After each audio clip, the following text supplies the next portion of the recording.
Olá, eu sou Cláudia Jota, assessora de comunicação do Procon MG, e está começando agora o Procon Corre Aqui!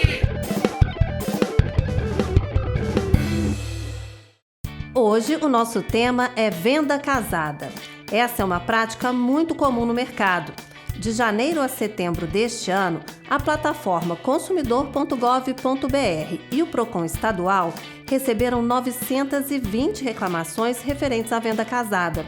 Mas este número pode ser muito maior, já que nem todo mundo faz questão de registrar a queixa. Vale lembrar que é por meio desses dados que o Procon MG desenvolve ações de fiscalização e proteção dos direitos do consumidor. Então, se você passar por isso, denuncie. Você pode registrar a sua reclamação pelo número 127 ou pelo site do Ministério Público, www.mpmg.mp.br, e clique em Ouvidoria. Agora nós vamos escutar uma história real que poderia muito bem ter acontecido com você. Os nomes do consumidor e da empresa não foram citados em respeito ao sigilo de dados. Então, era uma festa de carnaval, né? Dessas festas fechadas, com cobrança de ingresso. No dia cheguei, a primeira coisa que eu fiz foi ir até um caixa para comprar bebida, cerveja. Comprei várias fichas, né? Igual geralmente a gente faz para evitar pegar fila depois. E fui já em direção ao balcão, né? Que servia bebida, cerveja, refrigerante. Só que ao chegar lá e entregar a ficha para pegar a bebida, fui informado, né, pelo atendente que eu precisaria comprar um copo. Que eles não forneciam qualquer tipo de copo para eu beber a cerveja que eu comprei. Que eu teria que voltar ao caixa, tinha um cartaz, inclusive, lá estava no menu, com preço, formando que precisava da compra do copo. E na mesma hora eu já vi que aquilo era uma coisa estranha, né? Uma coisa que eu achava que era ilegal. Mas estava na festa, não ia deixar perder a festa por causa disso. Fui, comprei o copo, na época eram R$6 o copo. Gente, agora vocês vão ver que este consumidor está fora da curva. Olha só a atitude que ele teve assim que percebeu que algo estava errado. Na mesma hora, né, eu já peguei o recibo, tirei foto do cartaz que informava da venda do copo, já pensando em posteriormente denunciar isso, né, para o órgão competente, né, para o órgão avaliar se isso era legal ou não. Né? Na minha cabeça eu já tinha que isso era uma venda casada. E vocês sabem, né? Todos nós somos consumidores, não tem jeito de escapar. Olha só, como conhecer o Código de Defesa do Consumidor é importante para fazer valer os seus direitos. Apesar de não ser da área do direito, eu gosto de ter algum conhecimento, uma noção dos direitos, principalmente do consumidor. Eu já tinha noção do que é uma venda casada, já tinha visto esse tipo de fato acontecendo em outras festas. Era uma prática super comum, como se tratava de uma festa, né, com várias pessoas. Eu já vislumbrei que era uma questão que envolvia uma certa coletividade. Já com esse conhecimento prévio, eu já pensei logo no Procon estadual, que atua na defesa coletiva. Depois que eu fiz a denúncia, teve o processo administrativo, eu cheguei a ver a argumentação do produtor, da produtora da festa. Eles citavam que havia a possibilidade de devolver o copo ao final, que eles devolveriam o dinheiro. Mas a gente sabe que na prática isso funciona muito pouco, né? Porque volta e meia a gente perde o copo, ou você esquece, você passa ali 4, 5 horas na festa, você às vezes nem lembra de fazer isso. Então, às vezes tem uma fila imensa, né? Muitas pessoas resolvem fazer isso e na prática vira uma bagunça e você também desiste. Então, eu acho que isso é um pouco uma forma de tentar justificar essa conduta de cobrar pelo copo.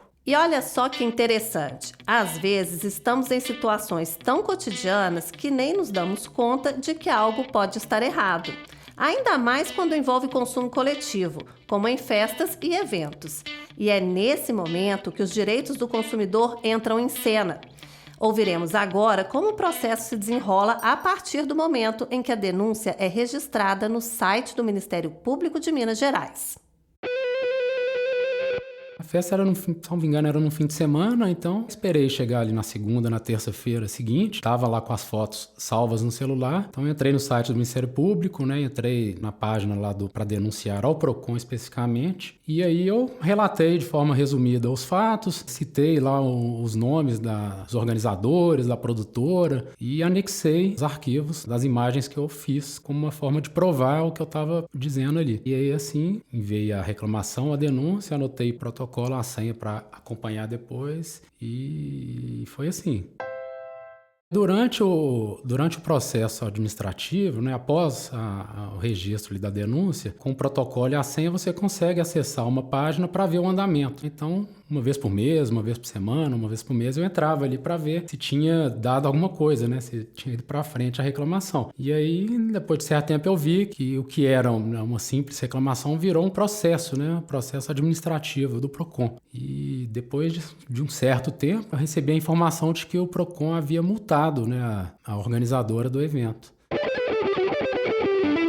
E agora, quem está aqui no estúdio com a gente para falar desse caso é Cristiane Pedersoli, coordenadora da assessoria jurídica do PROCON MG. Olá, ouvinte do PROCON Corre Aqui. Eu sou Cristiane Pedersoli, coordenadora jurídica do PROCON Estadual de Minas, e hoje eu vou falar um pouco sobre venda casada. A venda casada ela é uma das práticas abusivas mais recorrentes que nós vemos no PROCON MG. Ela ocorre quando o consumidor tem uma imposição do fornecedor para comprar um produto ou serviço que ele não desejaria se ele não tivesse essa imposição, ou sem uma justa causa, sem um motivo justo, a imposição de limites de quantidade para a aquisição daquele produto ou serviço, seja esse limite mínimo ou máximo na aquisição. É quando você só consegue adquirir um produto ou serviço se você também adquirir uma coisa adicional, ou quando há limites impostos sem uma razão justa, sem uma razão válida para aquela imposição. Ele é um abuso, uma prática abusiva, justamente porque há uma limitação da liberdade de escolha do consumidor, que é um direito básico, junto com a igualdade das contratações, que também é um direito básico dos consumidores. Então, nesse momento em que há a venda casada, há uma limitação nessa liberdade de escolha. Além disso, essa venda casada, ela pode ter um vício de informação, pode ter sido ocultada alguma informação, ou seja, o consumidor ele não entendeu que aconteceu aquela venda casada no momento da compra. Ele só vai entender depois, quando ele já concluiu o negócio, lá na frente, quando ele está fazendo o pagamento. Vocês querem ver um exemplo de venda casada que a gente só descobre depois? Quem já comprou um produto e depois viu na fatura do cartão que estava pagando também por um seguro? A gente tem que ficar esperto, hein?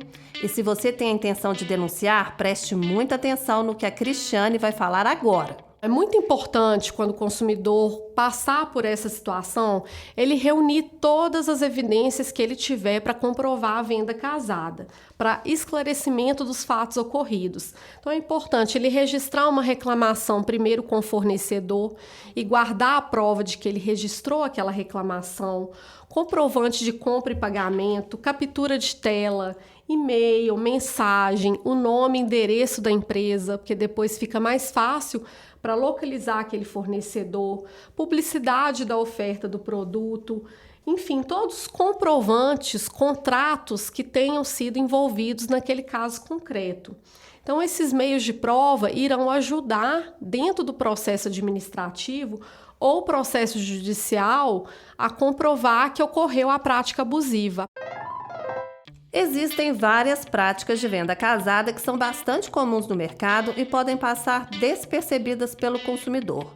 Um exemplo clássico é a venda de pipoca no cinema. Muitas vezes, os cinemas proíbem a entrada com alimentos comprados fora e acabam obrigando os consumidores a adquirirem pipoca, bebidas e outros lanches dentro do próprio cinema, onde os preços costumam ser bem mais altos do que em lanchonetes ou supermercados.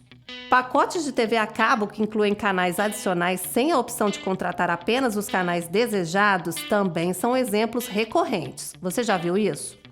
Em bares, casas noturnas e restaurantes, a exigência de consumação mínima também é uma forma de venda casada, já que obriga o cliente a gastar um valor mínimo para permanecer no local. E quando você vai organizar uma festa e o salão exige que você contrate um buffet específico deles, sem poder escolher outro? Essa limitação também é um exemplo de venda casada, já que condiciona a contratação de um serviço à aquisição de outro. Preste atenção, essas práticas ferem os direitos do consumidor e devem ser denunciadas e combatidas. O consumidor ele vai identificar a venda casada, que geralmente ela é disfarçada de uma oferta ou promoção, ou seja, parece algo vantajoso, mas na verdade não é nada vantajoso. Através justamente dessa imposição, ou seja, você não tem a liberdade de comprar aquele produto de forma separada ou adquirir o produto de forma separada. É importante, então, nós pensarmos que a venda casada ela é diferente de uma venda complementar. Essa sim é uma venda legal. E como que ela acontece? Por exemplo, quando você vai comprar um celular e a loja oferece uma capinha para o celular. Nesse caso, não haveria uma ilegalidade desde que você tenha a opção de comprar cada produto de forma separada. As empresas que praticam venda casada, elas podem ser punidas, dependendo do caso, com, por exemplo, penalidades de multas. E como que elas são aplicadas? Elas consideram a gravidade daquela prática abusiva, a vantagem que a empresa teve no caso e a condição econômica da empresa. São 3 critérios objetivos que são considerados dentro de um processo administrativo presidido por um promotor de justiça, em que será facultada a defesa daquela fornecedora. A empresa também está sujeita à suspensão de fornecer aquele produto ou serviço no mercado, suspensão temporária da atividade, cassação da sua licença ou atividade, ou seja, a empresa pode realmente fechar. E também temos outra possibilidade, que é a imposição de contrapropaganda. O que seria contrapropaganda? Seria a empresa informar pelos seus canais oficiais que ela cometeu uma venda casada e, portanto, ela agiu em desconformidade com o Código de Defesa do Consumidor. A multa vai considerar a gravidade da infração que foi cometida, a vantagem supostamente que a empresa teve com aquela conduta e também o porte econômico da empresa. Ela pode ter sido cometida por uma empresa de pequeno porte, que tem aí um faturamento baixo por ano. Então, tudo isso é considerado no cálculo da multa, que adota critérios objetivos previstos em norma própria do Ministério Público. Além da multa, é importante nós lembrarmos que os promotores de justiça podem também fazer um acordo com aquela empresa, celebrar o que nós chamamos de termo de ajustamento de conduta, em que a empresa vai se comprometer a regularizar aquela conduta ao longo do tempo. Então, não é só a multa que é aplicada no caso concreto. E esse TAC vai permitir que a empresa melhore o seu comportamento perante o consumidor, que ela reveja a sua postura e continue prestando aquele serviço ou produto no mercado. Este foi o Procon Corre Aqui! No episódio de hoje, conversamos sobre a venda casada e como agir quando você identificar este tipo de abuso.